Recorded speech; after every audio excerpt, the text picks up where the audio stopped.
बिस्मिल्लाहिर्रहमानिर्रहीम। दिल बहार उर्दू चैनल में आप तमाम अहबाब को खुश आमदीद। दोस्तों, इस चैनल को ज़रूर सब्सक्राइब करें। आज हम आपकी नज़र करेंगे तरक्की पसंद अदबी तहरीक। तरक्की पसंद मुसन्निफ़ीन की तहरीक का आगाज़ कब हुआ? 1935 में। तरक्की पसंद तहरीक के आगाज़ ने उर्दू शेर व अदब के मिजाज पर क्या असरात मुरतब किए?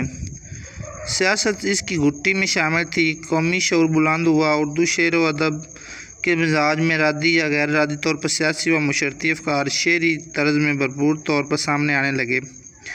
तरक्की पसंद तहरीक का शेरी रवायात पर क्या असर हुआ? शेरी रवायात के दायरे के रुख को अदब बराए अदब से और अदब बराए ज़िंदगी की तरफ मोड़ा। हाली की कौन सी नज़म है जिसमें इनका कौमी शऊर ओजे कमाल पर है? हाली की लासानी तख्लीक मद्दू जज़र इस्लाम, इसमें इनका कौमी शऊर ओजे कमाल पर नज़र आता है। इंग्लिस्तान की आज़ादी और हिंदुस्तान की ग़ुलामी नज़म के खालिक कौन हैं? मौलाना अल्ताफ़ हुसैन हाली। इकबाल की शायरी का अरसा कितनी सदी पर मुहित है? इनकी शायरी का अरसा कुछ कम निसफ़ सदी पर मुहित है। इकबाल की शायरी में कौन से असरात शदीद नौइयत के हैं? इकबाल की शायरी में इनकलाब के शदीद तासरात नज़र आते हैं। इकबाल की इनकलाबी शायरी का नक्श अव्वल कौन सी नज़म है? इकबाल की नज़म खिज़रे राह। इकबाल इश्तराकियत के हामी क्यों नहीं? इकबाल के नज़दीक इश्तराकियत खालिस्तान मादी तहरीक है जिसकी बुनियाद खुदा परस्ती की बजाय शिकन परस्ती पर है। हिंदुस्तानी तरक्की मुसन्निफ़ीन की अंजुमन को लंदन में पहले क्या नाम दिया गया था? Indian progressive writer association. तरक्की पसंद अदबी तहरीक खालिस्तान एक मकसदी तहरीक थी जिसका महवर और मकसद एक मखसूस मुआशी और सियासी फ़लसफ़ा था। अंजुमन तरक्की पसंद मुसन्निफ़ीन के बानी कौन थे? सजाद ज़हीर। अंजुमन तरक्की पसंद मुसन्निफ़ीन के लिए लंदन में जो मंशूर तैयार हुआ इसका लुब्बे लबाब क्या था? मौजूदा हालात में हिंदुस्तान के शायरों और अदीबों का फ़र्ज़ है कि वो बरसगीर में होने वाले समाजी और सियासी तग़य्युरात को अल्फाज और हैत का लिबास दें और मुल्क की तमीर और तरक्की की राह पर गामज़न करने ममदू और मुआवन हों। हिंदुस्तानी एकेडमी इलाहाबाद की कॉन्फ्रेंस का मुनक़्क़द हुई दिसंबर 1935 में। इस कॉन्फ्रेंस में कौन कौन से अदीब शामिल हुए? मौलवी अब्दुल हक, मुंशी प्रेमचंद, जोश मिली आबादी। तरक्की पसंद मुसन्निफ़ीन तर्ज की अंजुमनें कौन कौन से शहर कायम हुई? अलीगढ़, कलकत्ता, सूबा बहार, इलाहाबाद, हैदराबाद, लाहौर, लखनऊ। अलीगढ़ तरक्की पसंद मुसन्निफ़ीन का पहला बाकायदा जलसा कब हुआ? 1936 के अवाइल में ख्वाजा मंजूर हुसैन के मकान पर। हैदराबाद में किन शख्सियात ने इस तहरीक को मुनज़्ज़म किया?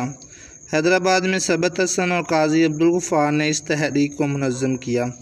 सूबा बहार में अंजुमन किन शख्सियात की काविशों से कायम हुई? सुहेल अज़ीम आबादी और अख्तर औरैनवी। लाहौर में तरक्की पसंद मुसन्निफ़ीन की अंजुमन कब कायम हुई? इलाहाबाद की तश्कील के चंद दिन बाद जनवरी 1936 में लाहौर और अमृतसर के अदीबों से बराह रास्त गुफ्तगू और तबादला ख्याल के लिए तशरीफ़ लाए। डॉक्टर सजाद ज़हीर की अमृतसर में मुलाकात किन अदीबों के साथ हुई? Mahmudul Zafar, principal MAO college और इनकी बीवी रशीद जहाँ से, और फैज़ अहमद फैज़ से जो उस वक़्त वहाँ MAO कॉलेज में अपनी तदरीसी फ़राइज़ सर अंजाम दे रहे थे। लाहौर में इस तहरीक को आगे बढ़ाने में नुमायाँ किरदार किस अदीब का रहा? मियाँ इफ्तिखारुद्दीन का। अंजुमन के क़वाइद व ज़वाबित से बाइत्तफ़ाक़ होकर मंशूर पर दस्तखत किन अदीबों ने किए? सूफ़ी तबस्सुम और अख्तर शिरानी ने। तरक्की पसंद मुसन्निफ़ीन लाहौर अंजुमन के आरजी सेक्रेटरी कौन बने? फैज़ की तजवीज़ पर सूफ़ी तबस्सुम लाहौर अंजुमन के आरजी सेक्रेटरी चुने गए। तरक्की पसंद मुसन्निफ़ीन की कॉन्फ्रेंस लखनऊ में कब हुई? अप्रैल 1936 में। लखनऊ कॉन्फ्रेंस की सदारत किसने की? मुंशी प्रेमचंद ने। ترقی پسند تحریک کے آخری جلسے میں تقریر کس نامور شاعر نے کی؟ اس کانفرنس کے کئی اجلاس ہوئے، مقالے پڑھے گئے اور تقاریر ہوئی۔ آخری جلسے میں مولانا حسرت موہانی نے تقریر کی۔ الہ آباد میں پہلی کل ہند کانفرنس کا منعقد ہوئی مارچ 1938، جس میں لاہور سے فیض نے شرکت کی۔ ترقی پسند مصنفین کی دوسری کل ہند کانفرنس کا منعقد ہوئی دسمبر 1938 کلکتہ، پہلی مارچ 1938 میں، دوسری دسمبر 1938 میں۔ نیا ادب ماہوار کب شائع ہونے لگا؟ جاری ہوا اپریل 1939 میں۔ نیا ادب ماہوار کی نوعیت کیا تھی؟ ترقی پسند مصنفین کی نگارشات کو شائع کرنے کے لیے کئی ایک ہفتہ وار اور ماہوار کے علاوہ ماہوار نیا ادب جاری کیا گیا۔ تیسری کل ہند کانفرنس کب منعقد ہوئی؟ 3 سال کی تعطیل کے بعد مئی 1942 میں۔ ترقی پسند تحریک کی اگلی کانفرنس کب منعقد ہوئی؟ اکتوبر 1945 میں حیدرآباد دکن میں۔ اس کانفرنس کی خصوصیات کیا تھیں؟ اس سے قبل کانفرنس میں ہر زبان کے ادیب موجود ہوتے تھے، لیکن اس کانفرنس کی خصوصیت یہ تھی کہ اس میں صرف اردو کے ترقی پسند ادیب شامل تھے۔ یہ کانفرنس کتنے روز جاری رہی؟ 5 روز تک۔ اس کانفرنس میں کون کون سے مقالے پڑھے گئے؟ علی سردہ جعفری کا مقالہ، اقبال کی شاعری، ساحر لدھیانوی کا اردو کی انقلابی شاعری اور کرشن چندر کا ترقی پسند ادب۔ قیام پاکستان کے بعد ترقی پسند مصنفین کی کانفرنس کب ہوئی؟ 1947 کے آخری ہفتے لکھنؤ میں۔ مجلس کے مقالات کے لیے کسے بلایا گیا؟ رشید احمد صدیقی کی۔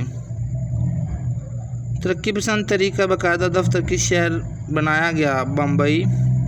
انجمن ترقی پسند تحریک کے سیکرٹری کون منتخب ہوئے؟ سردار علی جعفری کو اس کا سیکرٹری بنایا گیا۔ ترقی پسند تحریک کب پھلی پھولی؟ 1945 میں، پھر 1946 میں اور 1947 میں۔ اس کے بعد اس تحریک میں بڑی تیزی اور بیداری پیدا ہوئی، جس کے زیر اثر وافر مقدار میں ادب تخلیق ہوا۔ اردو شعر و ادب میں اس تحریک نے کیسے اثرات مرتب کیے؟ ترقی پسند تحریک آغاز 1936 سے لے کر 1947 تک برصغیر کی دوسری زبانوں کے مقابلے میں اردو شعر و ادب پر اس تحریک نے سب سے زیادہ گہرے اثر چھوڑے۔ اس زمانے میں ترقی پسند اشاعت کا سب سے بڑا مرکز یا کون سا شہر تھا؟ لاہور اس زمانے میں ترقی پسند ادب کا سب سے بڑا اشاعتی مرکز تھا۔ اس زمانے میں کون سے معیاری رسالے چھپ رہے تھے؟ 2 معیاری رسالے اس زمانے میں چھپ رہے تھے، جن میں ہمایوں بشیر احمد زار کا اور ادبی دنیا صلاح الدین احمد کا نمایاں ہیں۔ ہمایوں کے ایڈیٹر کون تھے؟ میاں بشیر احمد اور حامد علی خان۔ ادبی دنیا کے ایڈیٹر کون تھے؟ مولانا صلاح الدین احمد۔ نئے ترقی پسند ادیبوں کی معاونت کے لیے ادب لطیف کا اجرا کس نے کیا؟ چودھری برکت علی نے۔ ترقی پسند ادب کی اشاعت و ترویج کے لیے کون سا ادارہ قائم ہوا؟ مکتبہ اردو۔ دوستو، آپ سے گزارش ہے کہ اس چینل کو سبسکرائب کریں تاکہ آپ تک مزید معیاری، مروزی اور سوالات پہنچ سکیں۔ شکریہ۔